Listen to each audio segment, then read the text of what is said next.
then we are having here Veera Kulju, who is also one of these young energies, young special souls. And I know that you are so concerned about and you are so nervous, and I know it's just terrified. Kind of don't be that, just kind of don't be that at all. But I try to trust the situation. No. And I have everything written down. So. Yeah, don't be.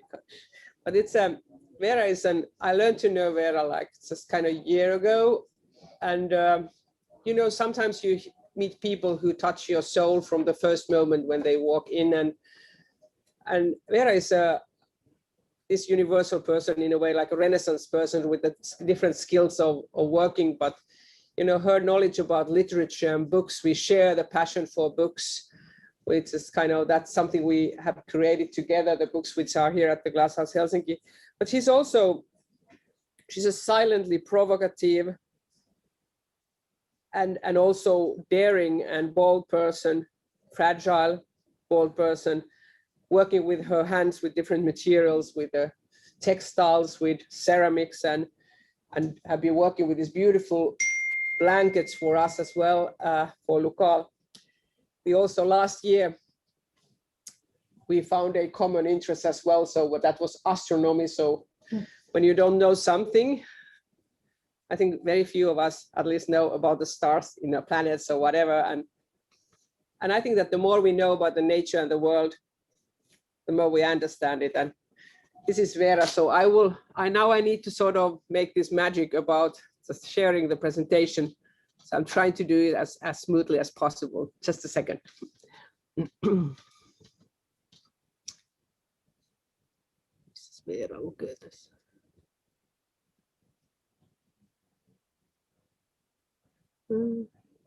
Tässä. Onko se PDF? Tässä. Onko tämä se, mikä mä ikään olen laittanut? Mä laitoin sulle PowerPointin. Eikö tämä on nyt, mä oon muuttanut sellaista. Okay, Veera. Thank you. Now I need to get it sharing as well. Wow.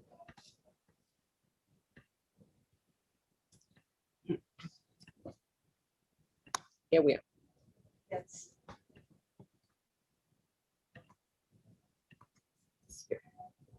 Well, thank you, Mirkku, for the beautiful words. I'm kind of speechless at the moment, and share the love, and also inviting me to this meaningful event. My name is Veera Kulju, and I'm an artist and a designer, and I live and work in Helsinki. My main sense is touch, and my main material is clay. I handle things and learn by doing. Often I challenge myself in a place. Is there something?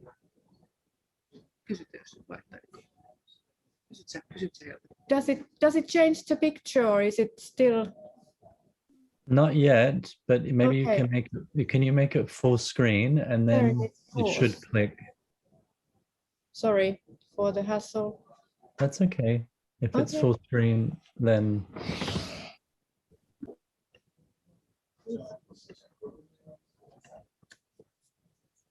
Did you see the screen now? Yes. Yeah, we see the hands. That's perfect. But it doesn't change. Try. I try. Click on the image with your mouse. And now you should be able to go back and forward. So it's up and down. That goes. Yeah. There you go. More than side to side. Now you know. Okay, thank you. So. Oh, yeah. So I challenge myself in a place where I usually feel like an absolute beginner. And this leads me to trust my intuition. And as I said, I feel kind of terrified about speaking publicly, and I analyzed my presentation quite a lot. And then I decided to stick to something that comes naturally and thought about what awakens my hope and what has pulled me through different difficult times and lit hope on my path. And for me, it's tales and stories. Tales and stories give us a platform where we can relate, to feel, to understand humanity and therefore ourselves. It is a platform for play and imagination, a safe space to go through emotions and difficulties. This text is an opening line from the never-ending storybook. The beasts are safe and in the comfort of their nests. So let's start the adventure. First, some popcorn snacks.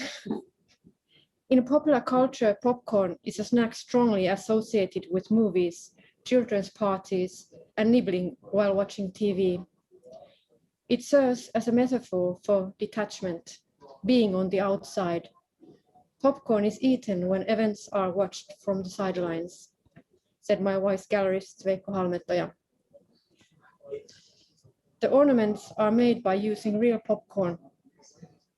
I did my first popcorn pieces as experiments while studying in the Aalto University. The smell of popcorn was lingering on the aisle of the ceramics studio. I heard years later from my fellow student that she thought I was gone mad, and I took it as a compliment. My reason to use popcorn snack as my material was linked to my own experiences with the smell of popcorn. The conflict between bursting joy on birthday mornings and the fear of irritating the adults with my wild behavior. I felt detached. Popcorn is a marvelous material to use with clay. It's organic and it absorbs water. It creates its own mold and then evaporates in the high temperatures of the kiln. Each popcorn of the hundreds decorating a bowl is unique. Each one is one by one dipped by me into the ceramic mass and detached to the cast vessel. The firing process freezes them in time. It is like popcorn gone mad and escaping the bowl. It is my rebel yell for the sake of jumping for joy and laughing out loud. Let the story continue then. In 2017, I got my first artist grant. I was 42 years old, and with that grant, I had the luxury to work for 6 months. I cried of relief when I heard about the grant. Quite a lift of hope and leap of faith. This piece that was picked also to the World Hope Forum's Insta was a part of that project I got the grant for. I wove this piece randomly and with leftover yarn. I use materials that have heritage. Information and stories have been woven in textiles and scratched on clay surfaces since forever. And here it is, still relevant today. There is hope in that thought. But here you see only the object and not the whole idea of the piece. Sounds of Silence is a video piece where a dancer puts on a sculpture-like textile artwork. With the movement, the work comes to life both as a visual object and a shamanic costume akin to a musical instrument, reacting to bodily movements. The dance work provides a kind of key to Kulju's entire production. It is based, like dance often is, on balancing on strengths and fragility, as my gallerist Veikko has analyzed it. The sound comes from few ceramic objects, mainly keys that hang from the hand-woven textile. The video is filmed by Anania Tanttu. The choreography was improvised on spot by dancer Satu Halttunen. My only advice to Satu was, try not to make a sound. When you wear this piece and move, it is totally impossible not to make a sound. A human has no physical roots. We are detached from the Earth's surface, and the movement is sharp and vibrates. Even if we would try to be non-existing, we always resonate with the world around us. And we are responsible of that resonance. As artists, we have different strengths. This collaboration with Anania and Satu blew my mind. It was highly inspiring. I was keen on letting go of my own work and to receive visions from other perspectives. It was a huge thing for me to ease on the control and let the process flow between us.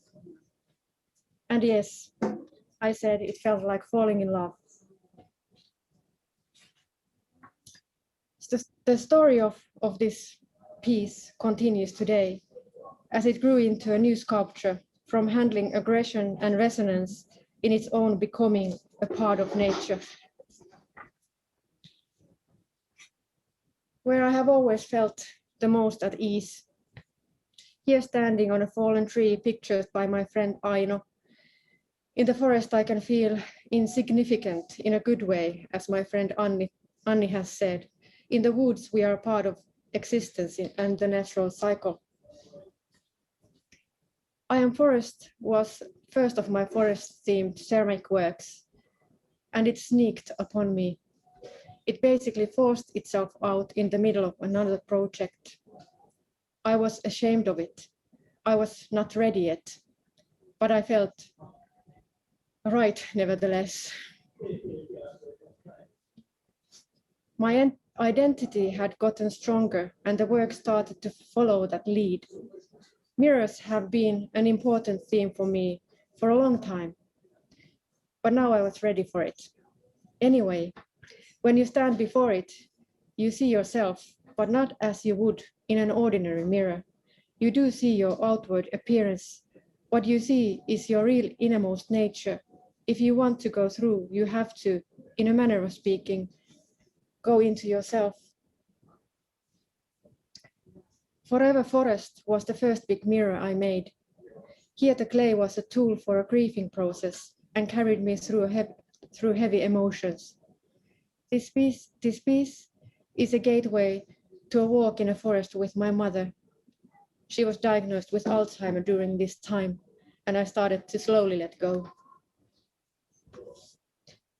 I deal with nature's fragility in my work and the disappearance of the primeval. I find it to be also an analogy for the fragility I feel in myself. I feel aware of everything living and try to understand my own weight in the world. I tend to lose myself in the stories surrounding me. Mirror is a good reminder to once in a while look in at yourself and how do you feel and what do you hope for? And I mean the deepest hopes that might be under many layers and years. That also means to become aware of the darkness. Darkness is a vital natural resource that needs to be protected. The questionable dark matter that dominates the universe is largely invisible and its composition is not yet known. What is darkness in us? Moving from issues the size of universe to experiences the size of individual. That's what we wrote with my friend Veera. Darkness is vital to the natural world. Darkness is time for rest for us humans, but as a shelter to other species, giving them space and peace to live. I find hope in things like the overview effect. The space travelers seem to have a common experience. They say that when they see the Earth in whole up from the space, they become aware of the connection and unity of everything. They understand the fragility of the globe and feel the need to protect it. I believe if we would respect all creatures around us, there is a possibility for balance. The world is on fire, but maybe, just maybe, we can come up with ideas to make those kinds of small burns that can be vital for diversity and bring up new life. This is a poster from my previous exhibition in a form of a video, actually, but here, of course, now on still, and it's called Metsäpala. That is Finnish, and it means that the forest is burning, but also that the forest is returning. I think that to imagine is the building material for hope. Be a dreamer and imagine beyond human reach and over your senses. Stay open to the unknown and then just do. Thank you for your time. I got through it.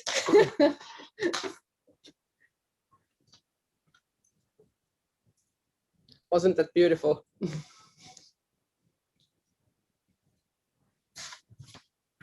think that was a wonderful way of putting it. It's just actually we're doing sort of turning the poetry to words. What you have in your works, you have the poetry, and now the poetry came into words, and it's super beautiful. I think that we are going to hear more about Veera when she has some galleries working you're working with a gallerist in US and moving forward with her career. I think we have a great talent here to support and help, let her wings carry her. Thank you for your kind words. Sure, again. Sure. Yeah, sure. Thanks. Am I going now? Oh, you're going. Thank you. Thank you. Thank you. So Mirka, we're going to put the link up on the chat. If anybody's interested in Veera's work, they can just click directly on the link. Yes, in the chat. And we have, there's several works also, like I said, in the local shop where you can find it, people can find it. But also her artworks are there. So they're on artist section, and they are like in the deco section or the home section, because she has been, like I said, beautiful blankets and tea towels and things, and also the ceramics for everyday use. It's a kind of very multi-dimensional personality. Just kind of sounds like Christmas to me. You don't know. It's a kind of, she's a Christmas person. I think she's a Christmas present for everybody, for us. So and now.